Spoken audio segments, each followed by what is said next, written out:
Ishimwe Pierre bakunda guhimba Mario tuvugana ari mu bibazo bitoroshye, ari mu bibazo biri kumugendaho mu ikipe ya APR rwose ibintu ntabwo bimeze neza. Ishimwe Pierre amakuru njye mbashe kuba nakurura mpagazeho neza ku maguru yanjye abiri. Ubu tuvugana ikipe ya APR yabaje kuba yamwohereza mu Ntare. Si ibyo gusa rero njye nta gace cyakinzanye, tuvugana APR yabaje kuba yazana undi umuzamu agiye kwicaza Ishimwe Pierre Mario akaba ari agatebe.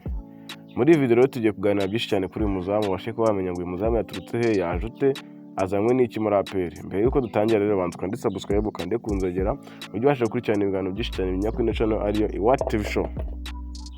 Rero ngira ngo musanzwe mubizi Ishimwe Pierre Mario yatsinze imikino myinshi, ubwo bamaraga gutsindwa APR, ubwo yamaraga gutsindwa mu gikombe cya Heroes, ubwo yarutaga igikombe kuri penalty. Ishimwe Pierre ntabwo yigaragaje neza, ngira ngo mwarabibonye. Ubwo rero Ishimwe Pierre bigakomeza ku indi mikino yakomeje, yagira gutya bakina na Bugesera. Ishimwe Pierre nabwo bamurasa ibitego, biramutsinda ibitego bibiri ku buswa bwe. Muri APR rero baravuga ati ikibazo cy'umuzamu gikomeje kugorana. Ishimwe Pierre bagira gutya bamuhisha bench, bashyiramo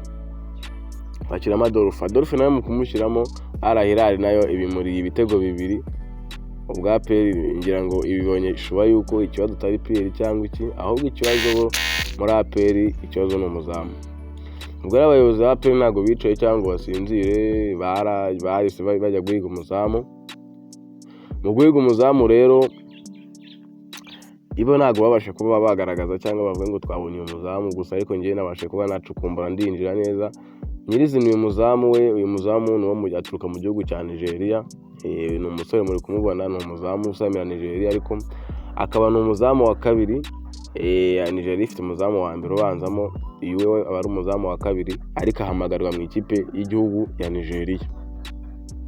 Uyu muzamu rero niwe yabashe kuba yapostinga ku rubuga rwe rwa Instagram, yandikaho ko mu gihe kitarenze mu minsi mikeya cyane azaba yaje mu ikipe ya APR hano mu gihugu cyacu cy'u Rwanda. Ubwo rero njye nabashe kuba namenya bakunda bavuga ati amakuru ntabwo nayihereranya, gusa amakuru meza mbashe kuba naha APR ni uko uyu muzamu ni umuzamu mwiza cyane. Urumva rero Pierre afite byinshi byo gukora, urumva kuba Pierre bamwoheje mu Ntare ngo agende ngo abanze yitekerezeho, atekereze neza utuntu tw'udukomakoma twari turi mu mutwe tubashe kuba twamushiramo.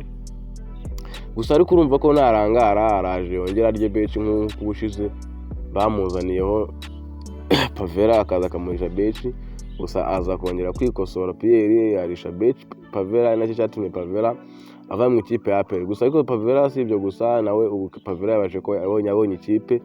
Ubu Pavera ari mu ikipe yo muri Kenya, niho yabonye ikipe ubu ngubu bari gukinamo anabanzamo. Ubwo rero uyu muzamu wa APR yabashe kuba yaguraho umuntu Nigeria, izina rye ntabwo ryabashe kuba natangaza cyangwa mbashe kuba ngibuka, gusa APR nayo ntabwo iramutangaza. Gusa ariko njye nta makuru nabashe kuba nakurura, nigera kuri ninjira neza ndeba kuri Instagram uyu muzamu ari kupostinga, numva ni inkuru nziza cyane kandi ni umuzamu w'umuhanga. Ni umusore ufite imyaka igera muri 30, afite imyaka 30. Ni umusore wavutse rwose muri 96. Urumva ko ni umusore mukuru, afite igihagararo, ni umuzamu mwiza njya muri kumubona. Nizeye ko rero ni umuzamu mwiza ugiye gufasha ikipe ya APR ikabasha kuba yazatwara shampiyona. Ngira ngo APR ahantu hanini ifite abakinnyi beza cyane murabizi, gusa ikibazo yari ifite n'ikibazo cy'umuzamu. Ubu rero ngira ngo ubashe kuba wasobanukirwa byinshi cyane muri APR uko ibintu bimeze. Ni inkuru nziza iri mu kubafana ba APR, ireba na buri muntu wese ufana ikipe ya APR. Ni inkuru nziza cyane nari nabageneye uyu munsi.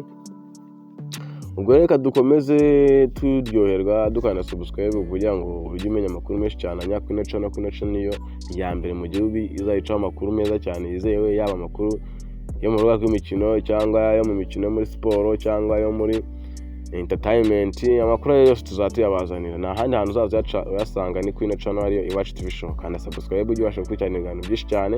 Ndabakunda cyane, bye bye.